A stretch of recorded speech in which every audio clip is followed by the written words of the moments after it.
Baik, teman-teman semua, kita bertemu lagi dalam mata kuliah Smart City. Hari ini kita akan membahas tentang blockchain teknologi ya, dan bagaimana teknologi blockchain ini dapat digunakan untuk mengembangkan Smart City. Nah, jadi ini adalah outline dari presentasi yang akan saya bawakan pada hari ini. Jadi kita akan mempelajari terlebih dahulu apa itu blockchain. Mungkin sebagian besar dari teman-teman sudah mengetahui blockchain itu seperti apa ya. Tapi akan saya bahas lagi mungkin secara singkat. Selanjutnya mengenai uh, opportunity atau kira-kira hal apa yang memungkinkan kita gunakan dari area blockchain ini untuk pengembangan smart city serta bagaimana blockchain ini dapat kita gunakan untuk mengembangkan smart city ke depan. Nah, kita langsung masuk ke blockchain. Jadi apa itu blockchain? Di dalam blockchain ini terdapat beberapa istilah-istilah yang mungkin teman-teman sudah pernah tahu gitu ya. Yang tentunya ada block, lalu ada ledger. Kalau misalkan teman-teman di akuntansi bilangnya ledger ini sebagai sebuah buku besar gitu ya.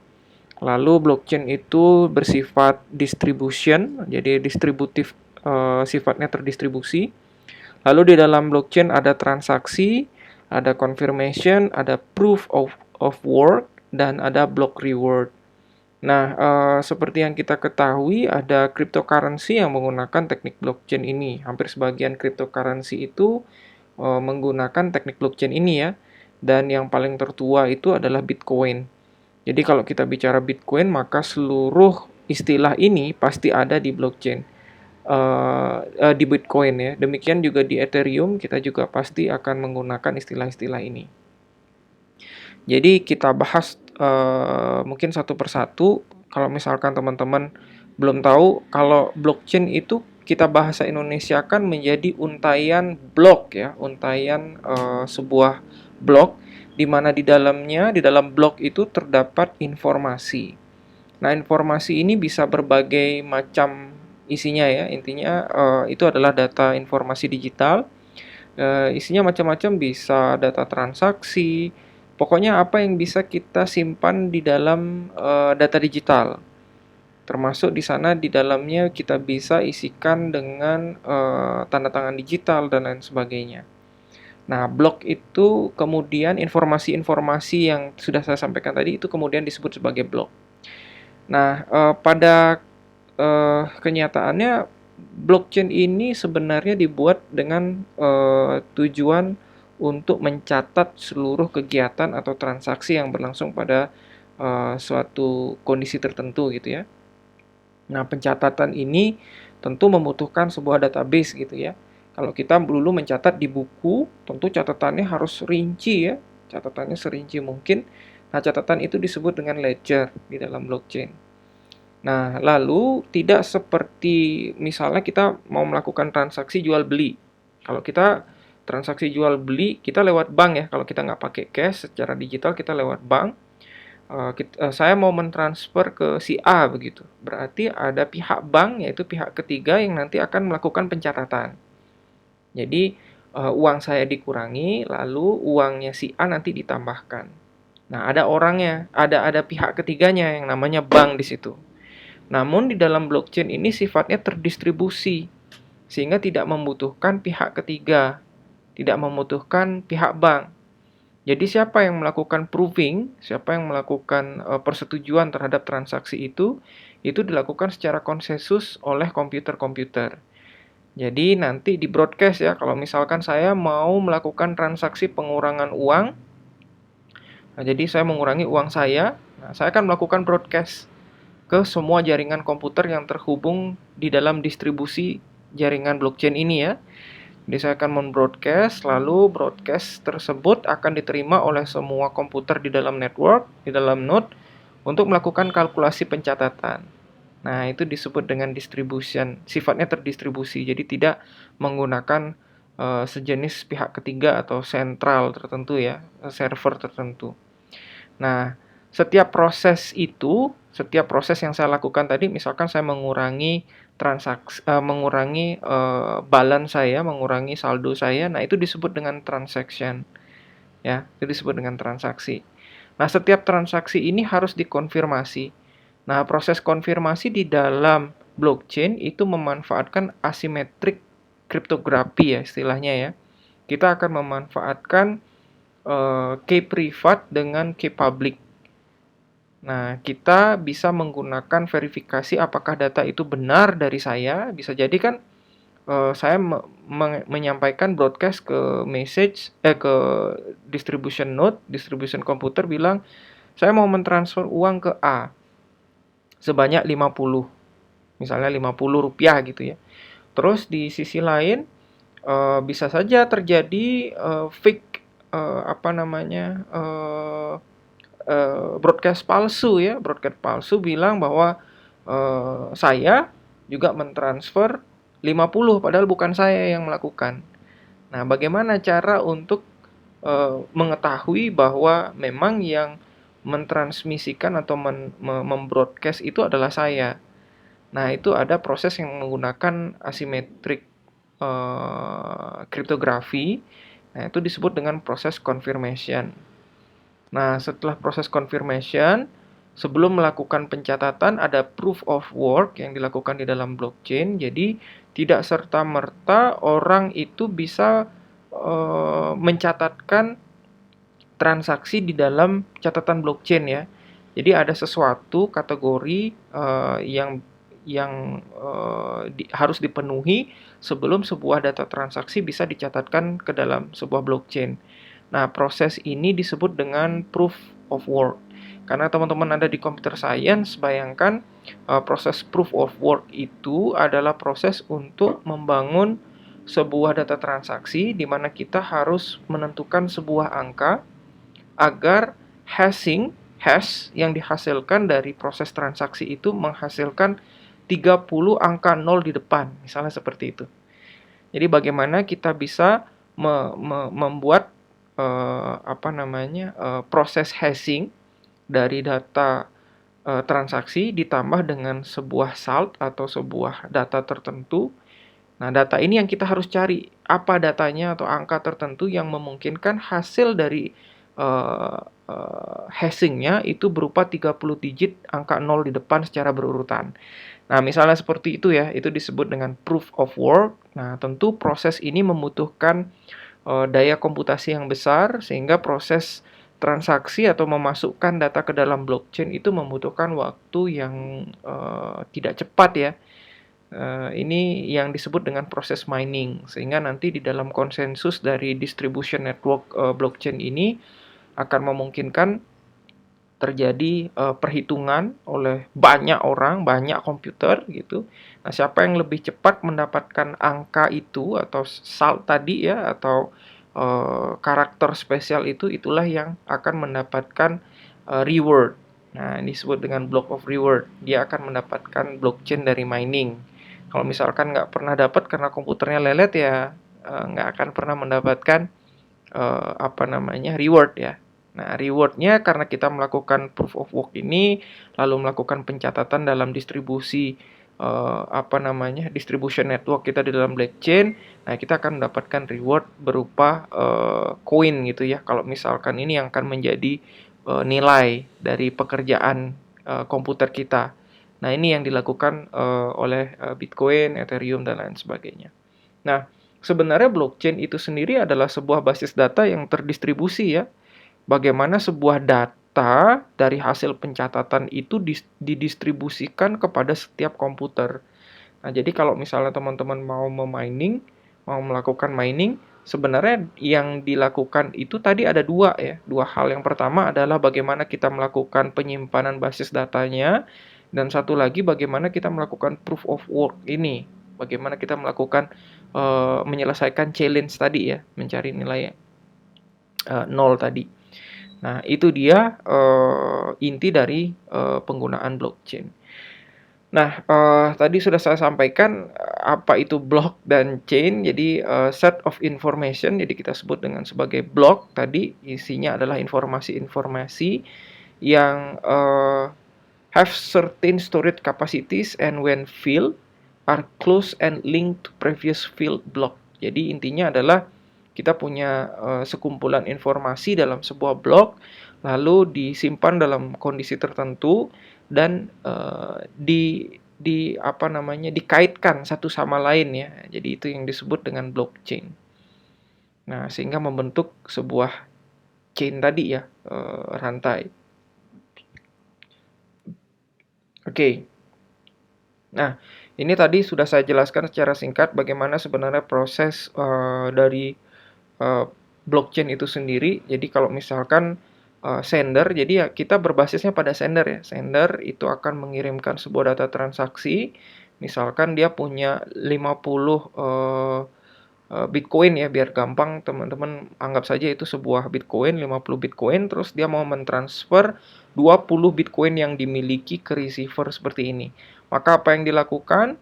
Pertama dia akan membroadcast, pertama dia akan melakukan, dia akan menghasilkan sebuah transaksi, sebuah blok transaksi gitu ya. Informasinya adalah isinya, saya mengurangi saldo saya sebanyak 20 blok Bitcoin yang akan saya kirimkan ke si B gitu misalnya.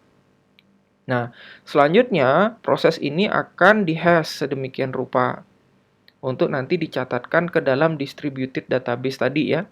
Nah, ini setiap distributed database ini akan melakukan verifikasi. Bener nggak si yang ngirim itu si sender ini?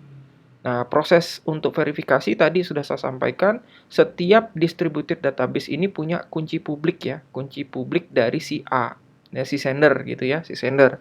Nah, dia akan melakukan pengecekan, benar nggak data yang dikirim blok transaksi ini akan diverifikasi tadi dengan menggunakan kunci publik, di mana blok transaksi yang dikirimkan ini sudah dikunci dengan kunci privat dari si sender. Nah, setelah diverifikasi, oh ya benar si sender itu mengirimkan data, memang betul itu adalah si sender gitu ya. Maka sebelum melakukan pencatatan, maka distributed consensus system ini akan melakukan perhitungan proof of work tadi, berapa untuk menentukan angka spesial yang mengakibatkan hasil hashing itu menjadi sesuai dengan karakteristik dari setiap blockchain, karena setiap blockchain punya cryptocurrency ya yang saya sebut, misalnya Bitcoin, terus Ethereum dan lain-lain itu punya karakteristik proof of work yang berbeda-beda. Nah, itu akan dihitung oleh seluruh komputer yang secara terdistribusi.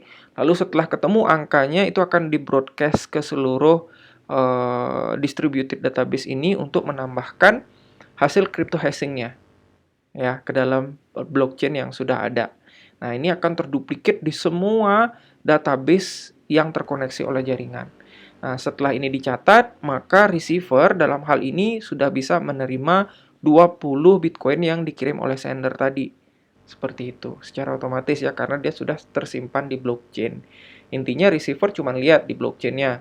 Blockchain saya sekarang yang terakhir apa? Oh, saya punya saldo sekarang sekian gitu. Nah, itu adalah proses dari blockchain.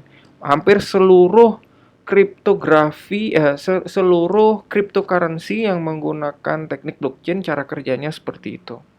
Nah, kita mungkin kalau misalkan teman-teman butuh waktu untuk diskusi, kita bisa lakukan nanti ya. Untuk lebih jelas kalau misalnya ada pertanyaan terkait bagaimana mekanisme dari blockchain ini.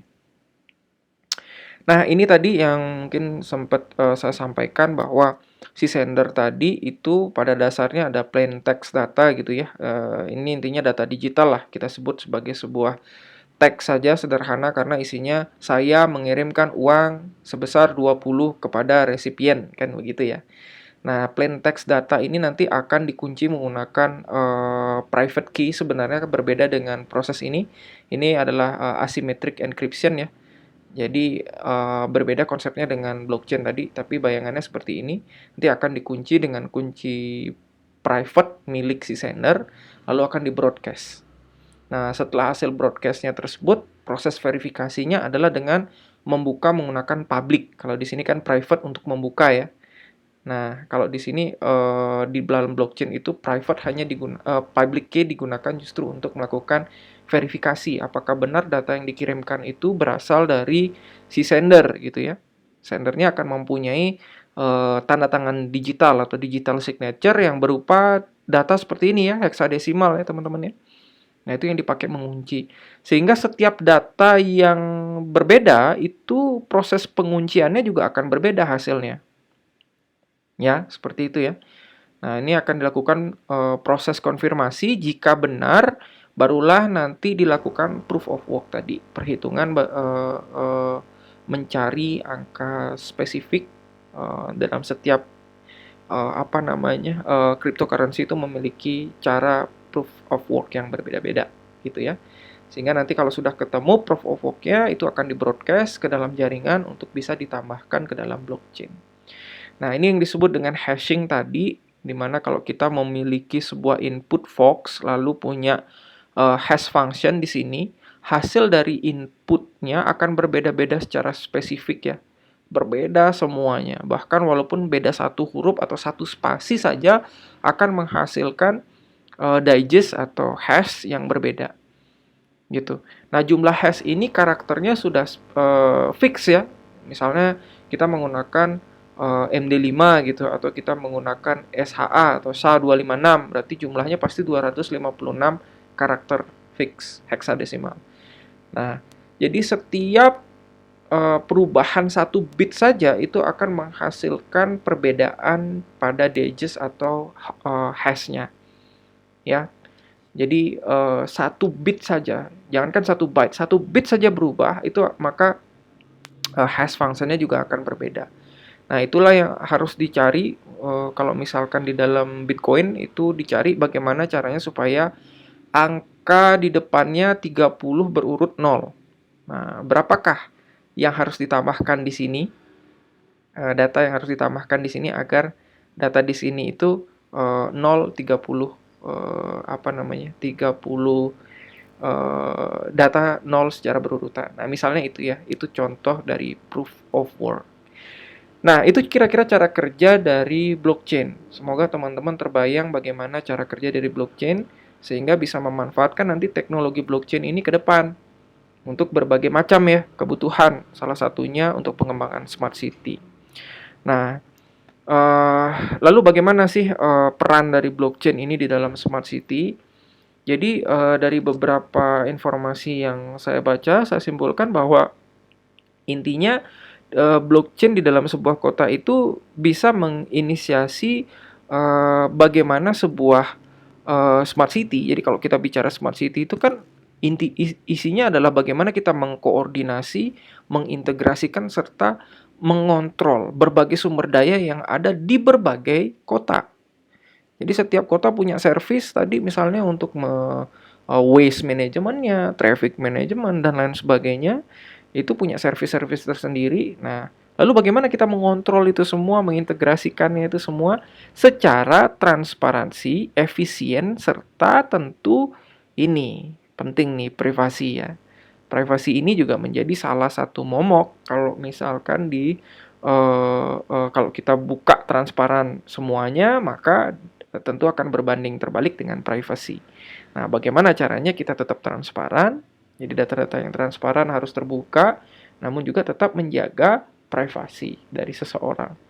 Nah, di dalam blockchain ini memiliki sebuah kapasitas ya untuk mentransmisikan informasi secara secure tanpa menggunakan intermediaries. Jadi tadi contohnya ketika saya mengirimkan uang ke si A, saya tidak perlu pihak bank.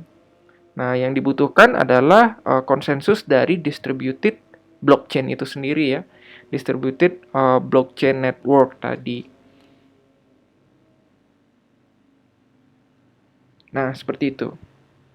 Nah, ini adalah keunggulan dari blockchain, perannya blockchain di dalam smart city. Nah, lalu bagaimana implementasinya? Nah, ini dia. Jadi kita punya advantage ya dari blockchain. Jadi saya mengutip dari Blockchain for Cities, itu adalah sebuah penelitian, grup penelitian. Jadi yang paling penting dari penggunaan blockchain itu ada 4 di sini. Bagaimana kita mampu meningkatkan transparansi dan konektivitas. Jadi kota itu dapat terhubung melalui blockchain terutama untuk service-service yang sifatnya vertikal ya, seperti mobility, energy, security. Nah, melalui sebuah apa namanya sistem yang terbuka, lalu bisa diakses oleh semuanya karena blockchain itu terbuka ya teman-teman ya, siapa saja bisa mengakses, tapi isi di dalamnya itu hanya yang punya kunci untuk bisa membukanya tadi gitu. Jadi semua orang bisa tahu, oh ada transaksi yang dilakukan si Bob dengan si Alice gitu, tapi isi transaksinya apa kita tidak tahu. Yang penting itu tersimpan di dalam blockchain dan jumlah blockchainnya itu pasti sama di dalam konsensus ya. Semuanya bisa lihat, tapi isi di dalamnya secara spesifik itu tidak bisa terlihat. Nah, seperti itu. Nah, itu terus yang kedua ada direct communication. Jadi blockchain membuat apa namanya pemerintahan, departemen pemerintahan serta publik itu bisa berinteraksi secara digital gitu ya. Nah, walaupun kita tidak membutuhkan pihak ketiga intermediaris gitu ya. Nah, ini bisa untuk mempercepat proses birokrasi ya. Misalnya saja kalau misalnya teman-teman mau bikin SIM gitu atau bikin KTP gitu. Nah, kalau misalkan mau bikin KTP kan kita harus mengecek berbagai jenis data ya. Bener nggak KTP-nya, harus ke RT, harus ke RW, ada banyak sekali birokrasi yang harus kita lewati. Tapi dengan adanya data blockchain, saya sudah memiliki data di sana tentang data-data diri saya. Jadi saya tinggal input satu ke dalam data, maka dia sudah ada di blockchain. Nah, data dari di blockchain itu sudah tidak bisa dirubah lagi, ya. Sehingga apabila kita mau memanfaatkan ya tinggal panggil saja data itu. Nah, itu kita bisa langsung melakukan proof, oh memang betul dia adalah si A, seperti itu. Nah, ini bisa kita memangkas birokrasi, prosedur birokrasi, registrasi dan lain sebagainya yang membutuhkan banyak pihak ketiga gitu ya. Terus kita juga bisa melakukan integrity over information ya. Tentu data itu cuma ada satu, jadi karena transaksinya sudah ada di dalam blockchain, tidak mungkin terduplikasi. Dalam hal ini terduplikasi itu ada dua catatan yang sifatnya berbeda. Nah, karena sifat dari data blockchain itu tersimpan dari awal sampai dengan sekarang, sehingga apapun jenis transaksinya itu tersimpan di dalam blockchain. Lalu tentunya di sini salah satunya adalah manajemen yang sifatnya efisien ya, karena kita hanya membutuhkan komputer, tidak membutuhkan banyak manusia, seperti itu ya. Nah, ini juga memungkinkan masyarakat ikut berperan ya, berperan andil untuk bisa menyimpan catatan atau ledger itu sendiri. Nah, itu kira-kira advantage dari penggunaan blockchain ya. Nah, dalam penggunaan blockchain di kota itu ada beberapa hal yang bisa kita lakukan. Misalkan untuk security, jadi blockchain ini dapat memberikan peningkatan dari proteksi data-data personal. Karena yang bisa membuka data adalah orang yang punya key, gitu ya. Jadi pemerintah sekalipun tidak bisa membukanya kecuali dia punya key-nya gitu, kuncinya. Nah, kunci itu hanya kita yang punya di komputer kita. Nah, ini yang disebut dengan personal data protection yang lebih bagus ya. Nah, seperti itu. Lalu ada energi di sini, smart blockchain based contracts make it easier for solar powered household to automatically trade surplus electricity. Jadi, kalau misalnya teman-teman di beberapa negara yang sudah maju begitu ya, mereka mampu menghasilkan listrik lewat solar panel. Nah, dari hasil solar panel itu tidak semua digunakan di rumah gitu ya. Ternyata ada kelebihan. Kelebihan ini bisa disumbangkan ke pemerintah, nanti pemerintah bisa menyalurkan. Nah, itu surplus dari energinya harus bisa tercatat gitu ya. Bagaimana proses pencatatan agar bisa transparan, bisa dilihat sama orang-orang juga gitu. Nah, kita bisa memanfaatkan blockchain. Lalu ini ada mobility, jadi government department can know which citizen use their cars daily and offer them discount and advantage to encourage them to take public transport. Jadi di dalam blockchain kita bisa menyimpan data-data yang memungkinkan secara transparan kita bisa lihat nantinya ya, apakah si A itu sedang menggunakan kendaraannya, benar kendaraannya dia atau tidak, seperti itu ya. Apakah dengan cara kita lihat saja langsung di blockchain. Ini kendaraan si A apa bukan? Coba kita lihat dengan kunci publiknya si A. Oh ya memang benar. Dia ini adalah punya si A gitu ya. Nah, itu. Lalu untuk waste management, jadi provide the public and the waste collection service with real-time information and container so that they can always know whether they are full or empty. Ini juga salah satu penerapan dari blockchain, mirip kayak supply chain management ya. Jadi bagaimana kita bisa mengetahui apakah sebuah kondisi dari kontainer sampah itu sudah penuh atau tidak. Nah, kita bisa lihat perkembangannya, kita track dari awal sampah itu dari mana sampai akhirnya nanti sampahnya dibuang di mana. Dan kita bisa lihat berapa kontribusi setiap orang itu melalui blockchain gitu ya. Dia kemana aja sampahnya itu kita bisa tracking. Lalu ini ada participation ya. Jadi blockchain platform guarantee the security, reliability, transparency, and anonymity of public consultation such as election, surveys, and referendum. Banyak juga ya, misalnya kita bisa menyimpan hasil voting kita ke dalam sebuah blockchain. Votingnya itu publik, jadi misalnya si A atau si B itu publik, tapi data siapa pemilihnya itu private, misalnya seperti itu. Nah, ini juga memungkinkan dilakukan untuk election atau pemilu gitu ya. Atau juga misalnya untuk menyimpan data biomedical record ya. Biomedical record ini adalah spesifik, hanya bisa dilihat oleh saya dan oleh dokter. Nah, dokter itu harus seizin saya untuk membukanya. Jadi saya harus membukakan dulu dengan kunci private saya, baru si dokter boleh melihatnya. Seperti itu. Jadi ada transaksi di sana, dan si dokter juga hanya boleh memberikan data itu ketika dibukakan oleh saya, seperti itu. Ya. Nah, seperti itu contohnya penggunaan blockchain di dalam kota, dan masih ada banyak sekali contoh-contoh lainnya ya yang teman-teman bisa kembangkan. Misalkan dari security, dari energi, dari mobility, dari waste management, dari participation, dan lain sebagainya. Nah, ini contohnya yang saya berikan. Nah, lalu memangnya ada di dunia ini yang menggunakan blockchain untuk pemerintahan seperti itu ya? Itu ada, jadi ada beberapa negara serta kota di dunia ini yang sudah memanfaatkan blockchain dalam pengembangan smart city-nya. Misalkan kota seperti New York di United States ya, di Amerika Serikat, dan West Virginia itu sudah menggunakan blockchain untuk trading electricity and voting by mobile phone gitu ya. Nah, spesifiknya seperti apa teman-teman bisa cari di internet. Jadi bagaimana New York and West Virginia memanfaatkan blockchain dalam trading electricity and voting menggunakan mobile phone.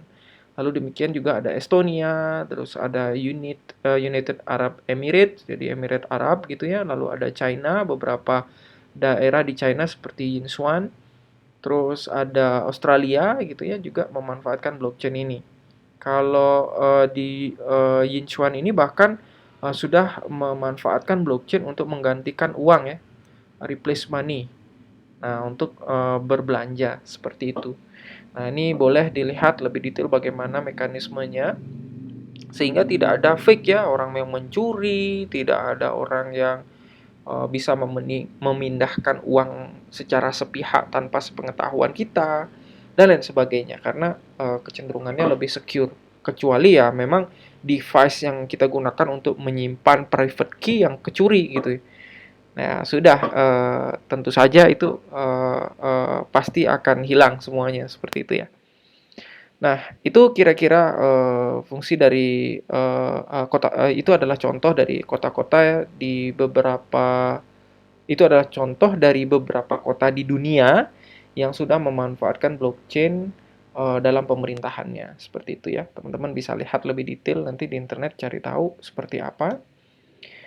Nah, tentu ketika kita berbicara smart city, lalu kita berbicara kalau kita berbicara smart city itu tentu kita harus memikirkan bagaimana nantinya untuk mengintegrasikan data-data antar kota gitu ya. Kalau misalkan Seperti yang sudah saya contohkan sebelumnya, kalau kota Denpasar dengan kota Klungkung itu tidak saling integrasi satu sama lain, tentu data yang dihasilkan ataupun prosesnya ke depan menggunakan smart city ini tidak jadi lebih akurat gitu ya, tidak jadi lebih baik karena datanya terpisah-pisah gitu. Tapi apabila mereka terintegrasi, proses mobility dari orang dari Gianyar, Badung ke Denpasar, demikian juga sebaliknya, itu akan jadi lebih akurat prosesnya. Nah, maka dari itu butuh sebuah platform ya. Nah, ada beberapa platform di dunia gitu ya, yang sudah dispesifikasi oleh organisasi-organisasi. Jadi mereka membuat framework bagaimana seharusnya kota mengembangkan smart city-nya. Nah, ini ada 3 yang saya ambil contoh. Itu ada U4SSC, itu adalah inisiatif dari United Nations, jadi PBB. Nah, yang tujuannya adalah bagaimana kita bisa mengembangkan Information and Communication Technology menuju Sustainable City. Nah, ini juga ada blockchain for cities di dalamnya ya. Ini adalah blockchain for cities itu bagian dari pengembangan U4SSCT ini. Lalu European Union, jadi negara-negara Eropa juga mengembangkan framework ini ya. Nah, bahkan sampai menjadi software gitu yang mereka sebut dengan VWare. Nah, ini bisa digunakan juga sebagai protokol standar. Kalau kita bicara saat ini memang smart city itu belum distandarisasi ya, belum distandarisasi di seluruh dunia. Namun kalau di Indonesia lewat Kominfo itu dicobakan lewat framework smart city gitu ya. Nanti kita akan bahas. Lalu ada juga sharing cities itu atau istilah populernya downtown juga adalah sebuah sistem yang dapat digunakan untuk mengadopsi smart city ya. Nah, platform ini terdiri dari 13.000 sampai 20.000 domain di dalam smart city pada sebuah di seluruh dunia, termasuk di dalamnya adalah London dan Dallas ya. Nah, ini adalah contoh dari platform dari pengembangan smart city agar kita nanti ketika mengembangkan sebuah smart city itu bisa terintegrasi satu sama lain. Karena frameworknya sama gitu ya. Kalau misal kita bicara framework berarti proses komunikasinya sama, cara mengolah datanya sama, data yang dibutuhkan sama. Jadi kita bisa punya apa namanya tahapan-tahapan yang jelas terhadap pengembangan sebuah smart city gitu. Kita bisa nyontek dari negara tetangga gitu ya, kita mengamati lalu menirunya apakah cocok atau tidak dengan kota-kota kita, kota yang ada di kita ya. Nah, seperti itu platform dari smart city. Nah, dari saya juga mencoba untuk melihat beberapa literatur ya yang dipublikasikan melalui conference maupun jurnal. Ini salah satunya. Itu blockchain itu ternyata berfungsi paling utama untuk dapat digunakan dalam pengamanan smart cities. Nah, pengamanan yang dimaksud tadi pengamanan data ya, baik pengamanan data digital yang bersifat private tadi. Nah, intinya tadi kita menyimpan sesuatu gitu ya di dalam blockchain. Nah, kalau kita menyimpan sesuatu data digital itu kan kita biasanya nyimpan di dalam database gitu ya. Nah, kalau sekarang kita tidak menyimpannya di database, tapi kita menyimpannya di dalam blockchain seperti itu. Nah, intinya bagaimana supaya entitas-entitas yang ada dalam pengembangan blockchain, dalam mengembangkan smart city itu dapat berkomunikasi secara aman serta apa namanya privasinya terjaga gitu ya. Nah, ini adalah beberapa kategori ancaman yang dapat diidentifikasi ketika kita mengembangkan smart city.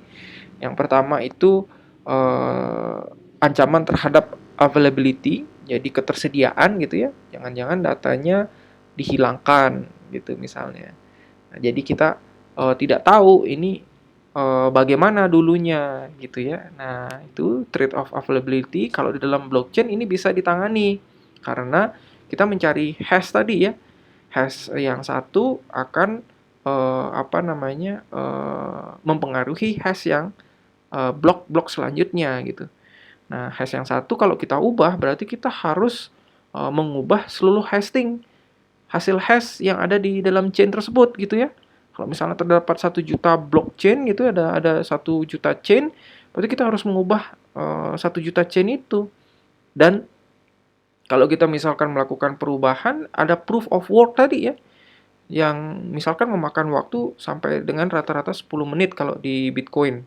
Nah, bayangkan saja 10 menit dikali 1 juta. Nah, itu waktu yang dibutuhkan untuk mengubah satu blockchain. Dan kita harus melihat secara konsensus. Nanti kalau misalkan teman-teman punya blockchain baru yang sudah berhasil dirubah, kita harus lihat lagi di dalam computer network. Sama nggak nih? Kalau misalkan kalian bisa mengubah 50% lebih dari data yang terduplikasi di internet, ya baru konsensusnya bilang yang asli, tanda kutip tadi ya, yang asli itu adalah salah gitu. Data yang sudah dirubah lah yang benar. Nah, proses ini tentu tidak memungkinkan ya. Nah, agak sulit untuk dilakukan gitu. Lalu trade off on integrity tadi juga sama karena dia sifatnya immutable, jadi kita tidak bisa rubah data yang sudah kita tambahkan gitu. Lalu ada trade of confidentiality, jadi tadi kerahasiaan data karena kita menggunakan RSH misalnya atau kunci yang sifatnya asimetrik, jadi hanya yang memiliki kunci privat saja yang dapat membuka data-data, khususnya data-data yang bersifat sensitif tadi ya.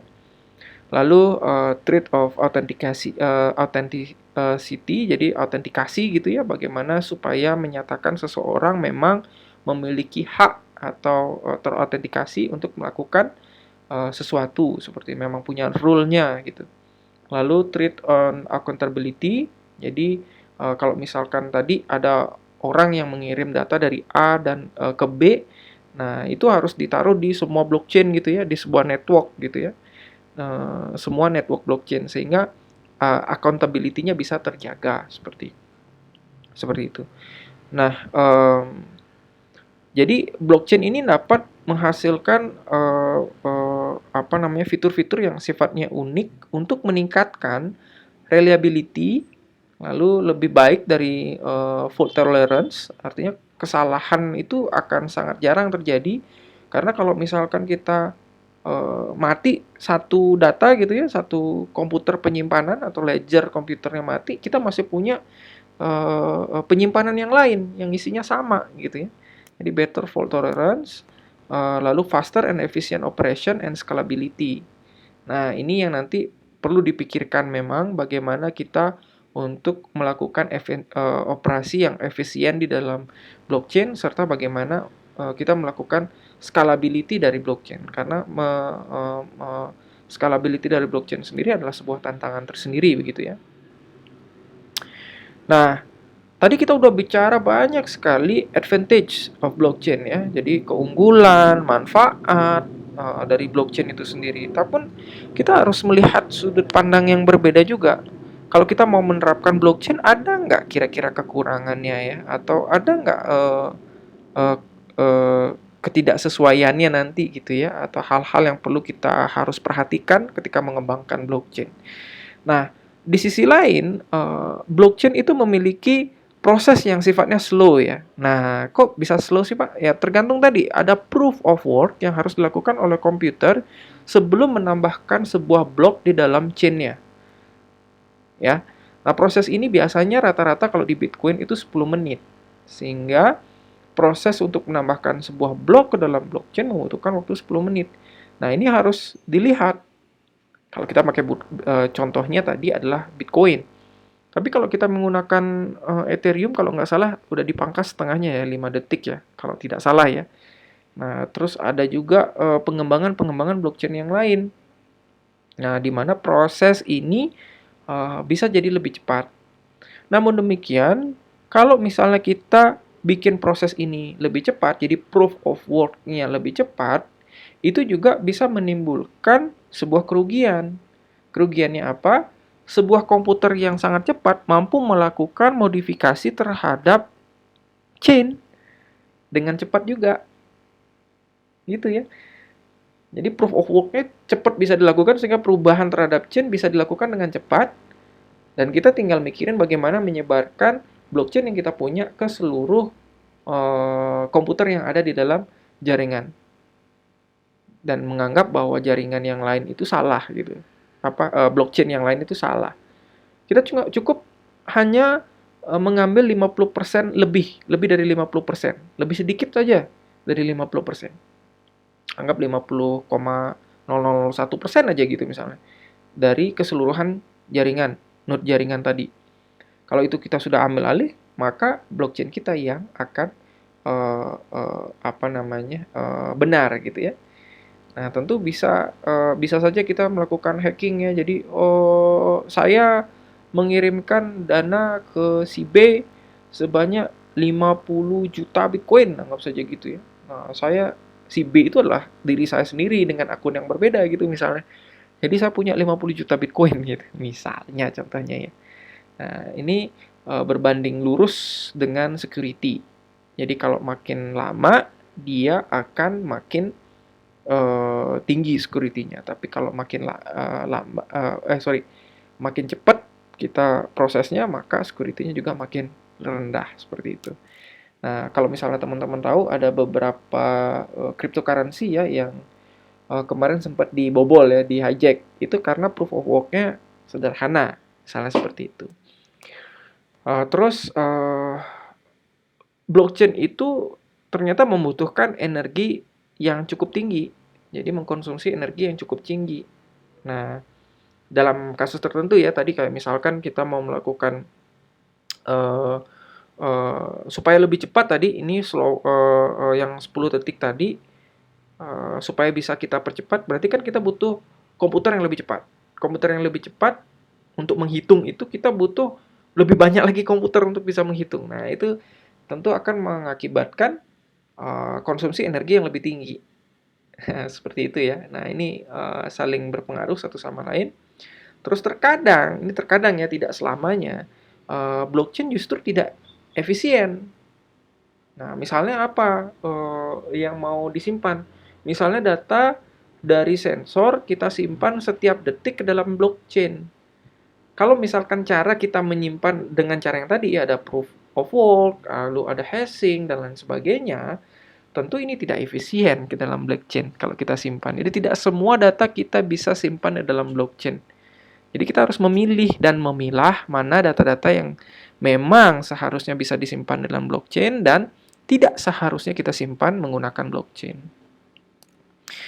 Nah, terus selanjutnya blockchain juga sifatnya high cost. Nah, ini berhubungan dengan yang tadi ya. High energy ini akan mengakibatkan high cost. Gitu.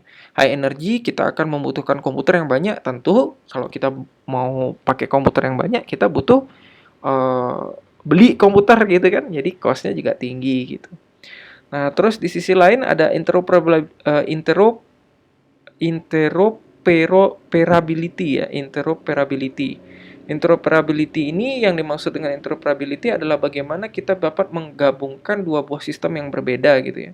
Nah, blockchain itu memiliki interoperability yang rendah gitu ya, karena apabila kita menggunakan blockchain lalu kita akan menggunakan sistem yang sama, maka sistem yang baru ini harus memiliki cara kerja yang sama dengan cara kerja blockchain yang dibuat.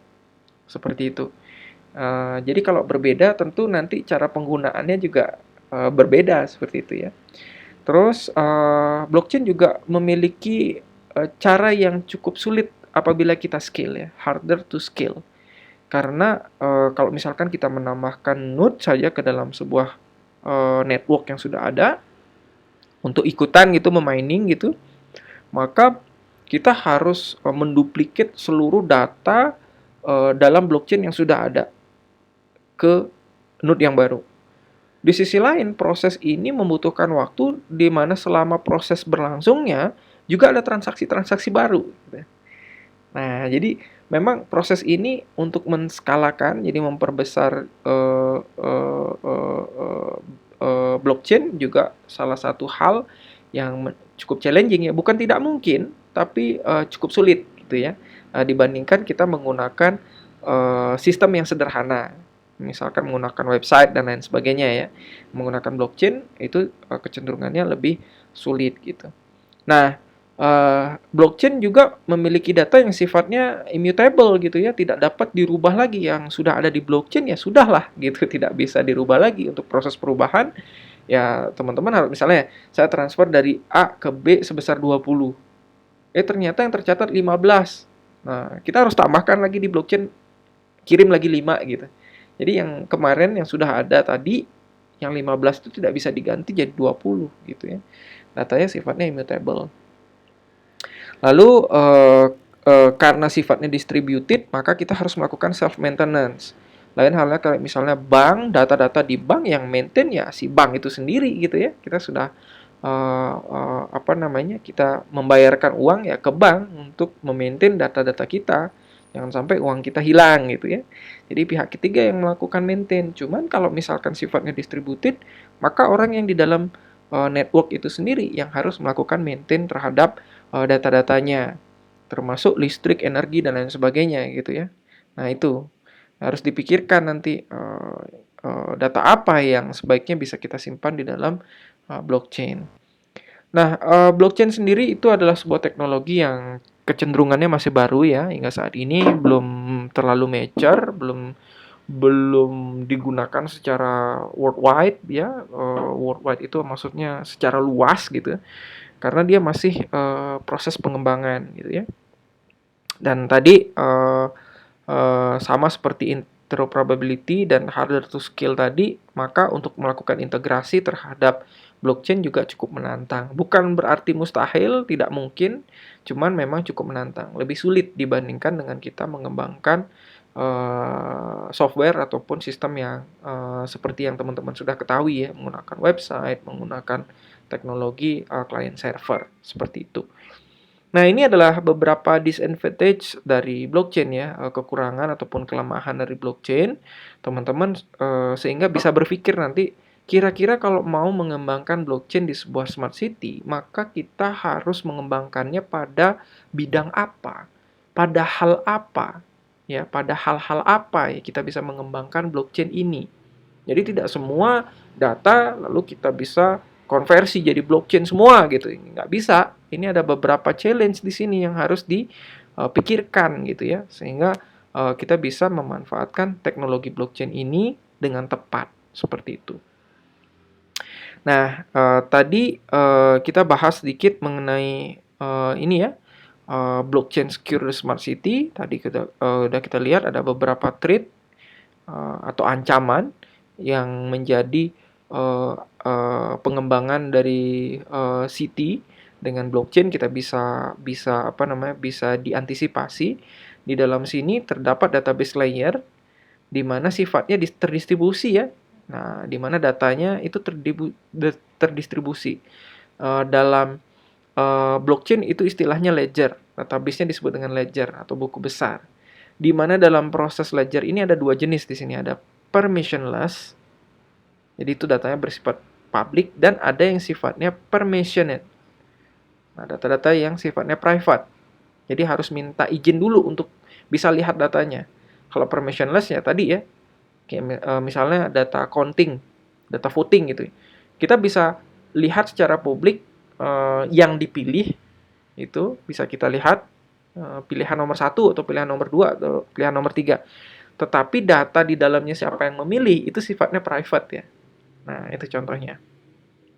Nah, sekarang ada tugas yang harus teman-teman kerjakan. Nih, apa sebenarnya perbedaan antara permissionless dan permissioned ledger tadi? Nah, tolong sampaikan atribut kuncinya saja ya yang membedakan. Tadi saya udah kasih contoh gambarannya seperti apa sehingga teman-teman bisa mencari lebih dalam lagi. Atribut kuncinya tadi dari sisi permission dan permissioned itu seperti apa gitu ya. Terus keuntungan dari masing-masing. Jadi kalau kita lihat permissionless itu bagusnya gimana, terus kalau permissioned itu bagusnya seperti apa. Nah, kalau udah lihat keuntungan, kita lihat kelemahan. Sama seperti tadi ya. Ada keuntungan, pasti ada kelemahannya. Nah, lalu cocoknya digunakan yang permission sama permissioned itu di mana? Nah, itu yang terakhir. Nah, itu tugas yang harus teman-teman cari tahu buat dalam artikel, jadi dalam sebuah tulisan. Ingat, jangan copy paste, ini dibuat dalam bahasa Indonesia, jadi teman-teman terjemahkan kalau misalkan sumbernya berbahasa Inggris.